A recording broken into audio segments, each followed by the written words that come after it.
राजनीति, आंदोलन, किसान, करप्शन, गरीबी, इन सभी मुद्दों पर आवाज उठाएगा अब तक न्यूज इंडिया। सत्ता के आगे जब भी सवाल कमजोर पड़ने लग जाए तो सवाल उठाने पड़ते हैं। बोल के लब आजाद है तेरे, बोल के सच जिंदा है अब तक। लोकसभा चुनाव जो लोकतंत्र का महापर्व होता है, इस लोकसभा चुनाव के दौरान जिस तरह से 3-3 बार के प्रचंड बहुमत से चुने हुए मुख्यमंत्री को लोकसभा चुनाव में प्रचार से केंद्र की भारतीय जनता पार्टी की मोदी सरकार ने वंचित किया था, आज सर्वोच्च न्यायालय ने इस देश से मोहब्बत करने वाले, संविधान से मोहब्बत करने वाले, लोकतंत्र से मोहब्बत करने वाले के दिलों में एक उम्मीद की किरण जगाई है। हम पूरे दिल्ली के लोगों की तरफ से, देश के संविधान प्रेमियों की तरफ से, पूरी पार्टी की तरफ से सर्वोच्च न्यायालय का धन्यवाद करना चाहते हैं कि उन्होंने इस तानाशाही के अंधकार युग में दिल्ली के मुख्यमंत्री अरविंद केजरीवाल को अंतरिम बेल दे करके एक उजाले की रोशनी जलाई है। आज पूरी दिल्ली ही नहीं, पूरा देश खुश है, इस बात से प्रफुल्लित है कि इन विपरीत परिस्थितियों में भी भारत के अंदर हमारे स्वतंत्रता संग्राम सेनानियों के कुर्बानी के दम पर जो संविधान मिला, लोकतंत्र के जो अलग अलग स्तंभ बने, आज भी इस तानाशाही के अंधकार युग में भी अपनी भूमिका को निभाए हैं। इसके लिए तहे दिल से बहुत बहुत शुक्रिया। ये सत्य की जीत हुई है, क्योंकि जिस तरह से बिना किसी सबूत के, बिना किसी एफआईआर के, जिस तरह से अचानक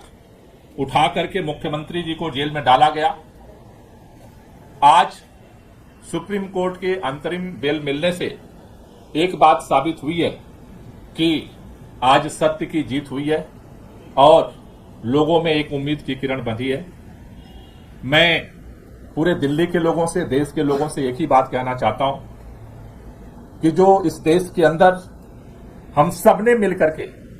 लोकतांत्रिक तरीके से, संवैधानिक तरीके से, वोट की ताकत से इस देश से तानाशाही को खत्म करने का, संविधान को बचाने का, लोकतंत्र को बचाने का जो अभियान चलाया है, अरविंद केजरीवाल जी के बाहर आने से ये और मजबूत होगा। पूरा देश मिलकर के इस लड़ाई को लड़ेगा और इस देश के अंदर लोकतंत्र को और संविधान को बचा करके इस देश को और मजबूत करेगा। तो मैं पुनः सभी लोगों को बधाई भी देना चाहता हूं और खास तौर से सुप्रीम कोर्ट का धन्यवाद करना चाहता हूं। आज जो सुप्रीम कोर्ट का फैसला आया है, इस फैसले से सिर्फ अरविंद केजरीवाल जी को अंतरिम जमानत नहीं मिली है, इस फैसले से सत्य की विजय हुई है, इस फैसले से लोकतंत्र की विजय हुई है, इस फैसले से देश के संविधान की विजय हुई है। हमारे देश के इतिहास में जब जब संविधान खतरे में आया है, जब जब लोकतंत्र खतरे में आया है, तो हमारे देश में सुप्रीम कोर्ट सामने आया है और लोकतंत्र की रक्षा करने में सुप्रीम कोर्ट ने बहुत बड़ी भूमिका निभाई है। आज भी अरविंद केजरीवाल जी को अंतरिम जमानत देकर, अरविंद केजरीवाल जी को चुनाव में प्रचार में आने के लिए जमानत जो सुप्रीम कोर्ट ने दी है, इस फैसले से लोकतंत्र की रक्षा होगी, क्योंकि इस देश में लोकतंत्र हमारे देश का सबसे बड़ा सिद्धांत है। लोकतंत्र में चुनाव, फ्री एंड फेयर इलेक्शंस हमारे संविधान की नींव है कि हर व्यक्ति को बराबरी का अधिकार है चुनने का। आज इस देश में एक तानाशाही की सरकार है, एक सरकार जो विपक्ष को खत्म करने की कोशिश कर रही है, एक सरकार जो लोकतंत्र को खत्म करने की कोशिश कर रही है और एक सरकार जो आज देश के संविधान को खत्म करने की कोशिश कर रही है। लेकिन इस तानाशाही का अंत होगा और 2024 के ही इस चुनाव में होगा। और मैं एक बार फिर सुप्रीम कोर्ट का धन्यवाद करना चाहती हूँ, सामने आकर लोकतंत्र को बचाने के लिए और मैं इस देश के लोगों से अपील करना चाहती हूं कि इस देश को, अपने लोकतंत्र को और अपने संविधान को बचाने के लिए ये आखिरी मौका है। इसलिए हम सब की जिम्मेदारी है कि हम सबको मिलकर अपनी वोट की ताकत से इस तानाशाही को खत्म करना है। धन्यवाद।